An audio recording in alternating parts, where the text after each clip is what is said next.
बिस्मिल्लाहिर्रहमानिर्रहीम। लाखों करोड़ों दरूद सलाम नबी सल्लल्लाहु अलैहि वसल्लम और उनकी आल पर। सबसे पहले मैं अपने सामियन से ये रिक्वेस्ट करना चाहूँगा कि ये चैनल पाकिस्तान तहरीके इंसाफ की ख़बरों के लिए बनाया गया है, इसका और कोई मकसद नहीं है। और फायरवाइल और अकाउंट बार बार मेरा रिपोर्ट कर दिया गया है, 2 अकाउंट बंद कर दिए गए हैं, इसलिए लाइक फॉलो और सब्सक्राइब लाजमी कीजिएगा ताकि उसका असर टूट सके ये फायरवाल का, क्योंकि ये घटिया हुकूमत अभी तक घटिया कामों से बाज नहीं आ रही। आज 3 खबरें आपके पास मैं लेके आ रहा हूँ और बहुत ही आला खबरें हैं ये। और वो खबरें ये हैं कि नवाज शरीफ और काजी फायज़ ईसा जो इंग्लैंड गए, उनके इस्तकबाल की दास्तां।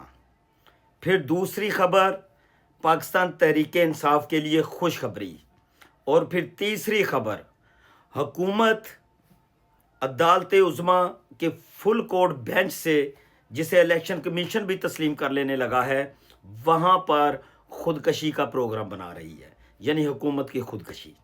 अब मैं अपनी पहली खबर पर आता हूँ। पहली खबर यह है कि नवाज शरीफ जैसे ही लंदन पहुँचे, क्योंकि वो लंदन से जैसे ही पाकिस्तान पहुँचे थे तो उन्हें अदालतें, बायोमेट्रिक सब जहाज़ में फराहम कर दिया गया। एक इश्तिहारी मफरूर को जो इलाज की खातर लंदन गया था, जब वो वापस आता है तो उसे वापस आते ही वज़ीर आज़म का प्रोटोकॉल दिया जाता है। वज़ीर आज़म के प्रोटोकॉल के लिए उन्हें बायोमेट्रिक, ज़मानतें, केसों से उनकी बरियत और उनको पाक साफ करने का सिलसिला जहाज़ के अंदर ही शुरू कर दिया जाता है। उसके बाद अब जैसे ही वो पाकिस्तान में उन्होंने अपनी हालत देख ली कि वो अपनी एक भी सीट ना जीत सके, मानसरा से उन्हें साहबजादा गुस्तासफ ने बुरी तरह हराया। और फिर doctor Yasmeen Rashid, iron lady of Pakistan Tehreek-e Insaf, उन्होंने लाहौर से हराया। लेकिन फिर कंपनी ने इतना काम किया कि उन्हें एक लाहौर की 47 की सीट दे दी गई। ये उन्हें पता है नवाज शरीफ साहब को खुद कि वो एक भी सीट नहीं जीते हैं। उसके बाद फिर जो पार्टी का हाल देखा कि 17 सीटों वाली पार्टी को फिर बहुत मुश्किल तरीके से उन्होंने 70-80 पर ला के जिस तरीके से हुकूमत बनाई गई वो सब लोग जानते हैं। उसके बाद जैसे ही ये लोग लंदन पहुंचे हैं, लंदन पर पाकिस्तान ओवरसीज़ पाकिस्तानी जो कि 100% मुहब्बे वतन पाकिस्तानी हैं, क्योंकि वो पाकिस्तान से रोज़गार कमाने के लिए वहाँ गए हैं और वो पाकिस्तान में अपने जितने भी वहाँ का ज़र मुबादला है वो पाकिस्तान भेजते हैं, जिसके ऊपर पाकिस्तान और पाकिस्तानियों का सर्वाइवल होता है। उन्होंने वहाँ इकट्ठे होकर नवाज शरीफ की गाड़ी के सामने उनके मुंह के ऊपर पहले से 10 गुना बड़ा एहतजाज, उन्होंने झंडे लहराए पाकिस्तान तहरीके इंसाफ के वहाँ, क्योंकि ना पंजाब हुकूमत की मरियम नवाज़ हैं, ना वहाँ का वज़ीर दाखिला मोहसिन नकवी है, ना वहाँ के जो बड़े सरकार हैं वो इनके अपने हैं जिनके पास सारी ताकत होती है। तो इसलिए ये वहाँ पर सवाए खामोशी के और कुछ भी ना कर सके और अपनी ज़िल्लत रुसवाई चोर चोर के नारे सुनते रहे। उसके बाद हम आ जाते हैं दूसरी खबर की तरफ।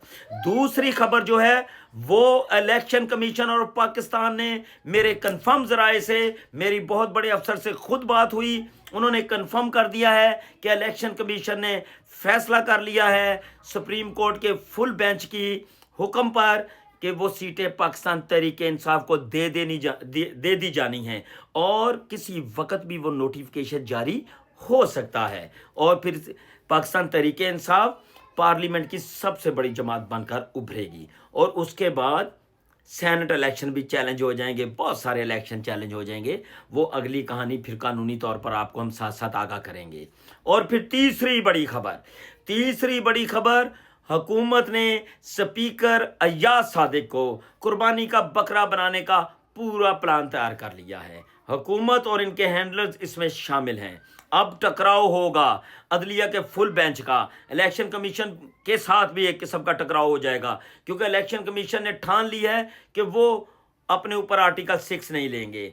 वो स्पीकर कौमी असम्बली रोलिंग देंगे कि हम ये हुक्म नहीं मानते हैं। वो होगा अय्याज सादिक की कुर्बानी, क्योंकि अब कोई ज़्यादा बड़ी कुर्बानी तो इनकी कोई मान नहीं रहा। इन्होंने कोई ना कोई कुर्बानी देकर اپنے آپ کو مظلوم ثابت کرنا ہے اور کہنا ہے کہ ہمارے فلانے بندے کو ہٹا دیا گیا، ان پر آرٹیکل 6 لگ گیا، ان پر وہ نااہل ہو گئے، یہ ایاز صادق کی قربانی چاہیں گے۔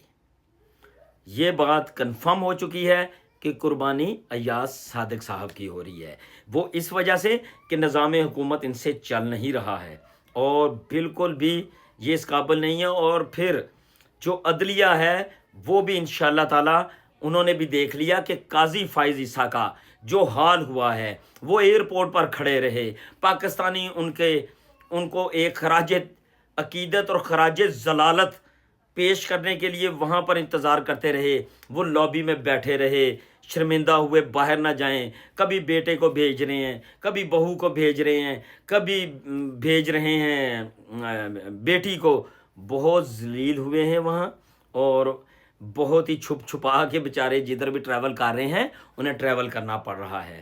اس لیے جس نے بھی اس ملک کے ساتھ غداری کی ہے، پہلے تو سوشل میڈیا کا دور نہیں تھا، لیکن اب یہ جو سوشل میڈیا کے عمران خان کے غازی ہیں، پاکستان کے مجاہد ہیں، یہ سوشل میڈیا والے، یہ ان کا ہر جگہ پر پیچھا کریں گے اور ان کو نشان عبرت بنا کر رہیں گے۔